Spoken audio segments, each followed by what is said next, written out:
At isa pong Tacloban sa malugar sa Leyte na matinding hinagupit ng bagyong Yolanda. Alamin po natin ang latest na sitwasyon doon. May live report si Ian Cruz. Ian?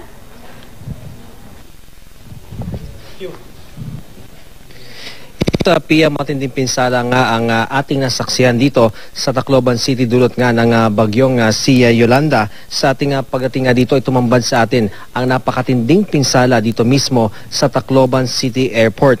At wasak na wasak nga at halos hindi na makilala itong airport ng ating datan. Ang bubong ito ay nabakbak na, wasak ang lahat ng mga gusali. Nasa 7 metro daw ang taas ng alon na siyang nagdulot ng matinding pinsala dito sa paliparan. Ang mga sasakyan dito, tila ba laro ang nakatumba na lahat. Maaaring matagalan pa raw bago mabuksang muli ang airport dito.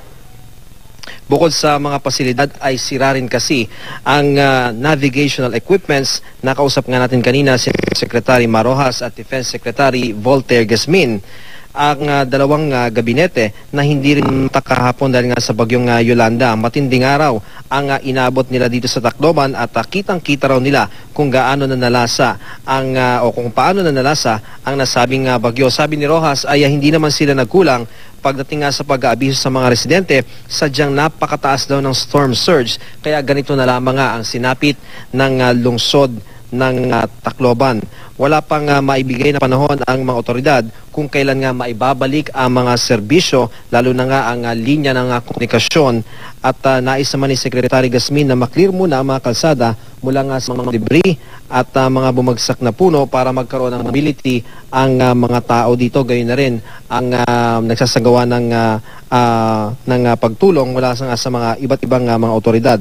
Si Secretary Jericho Petilla ng Department of Energy at taga rito rin nga sa lugar na ito, aminadong matatagalan pang maibabalik ang serbisyo ng kuryente, lalo't marami pang araw mga transmission lines ang naapektuhan ng bagyo. Si Faith Pelias naman ay naisalba ang sanggol na anak na si Jillian na inilagay daw niya sa binutas na kisame ng tumaas nga ang tubig. Marami rin ang mga sugatan na nagpagamot sa mga doktor mula naman sa AFP Medical Center sa itinayong maliit na command center dito sa airport. Kabilang na nga rito si Andy Aspiras na dinala ang may sakit na anak na si April na 1 taong gulang. Sa paligid ng paliparan naman ay nakalulungkot na 2 bangkay ng sundalo ang ating nakita. May 9 na iba pa na kabilang ang ibang bata sa kalapit naman na kapilya.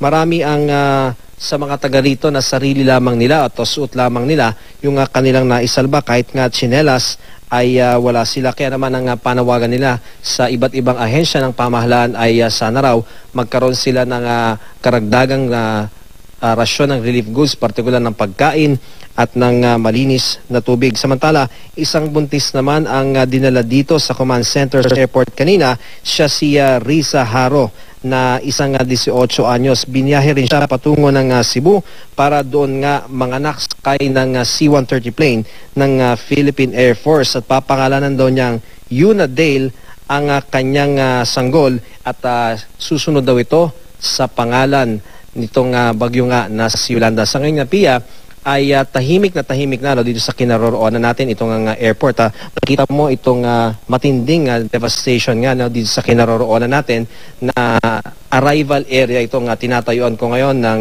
airport dito at makikita nga natin talagang wasak na wasak at halos wala na mapapakinabangan dito sa ating kinaroroonan ngayon. Kaya naman tiriyak ng ating pamahalaan na magkakaroon daw ng pagbangon dito sa Tacloban at ang PNP naman ay sinabi ni Secretary Marojas na nais nga nila na magpadala rito ng mga public safety battalion mula sa Region 4, Region 3 at sa NCR upang sila'y makatulong sa pagpapatupad ng kaayusan dito sa buong syudad. Yan muna ang latest mula rito sa Tacloban City. Balik sa Pia.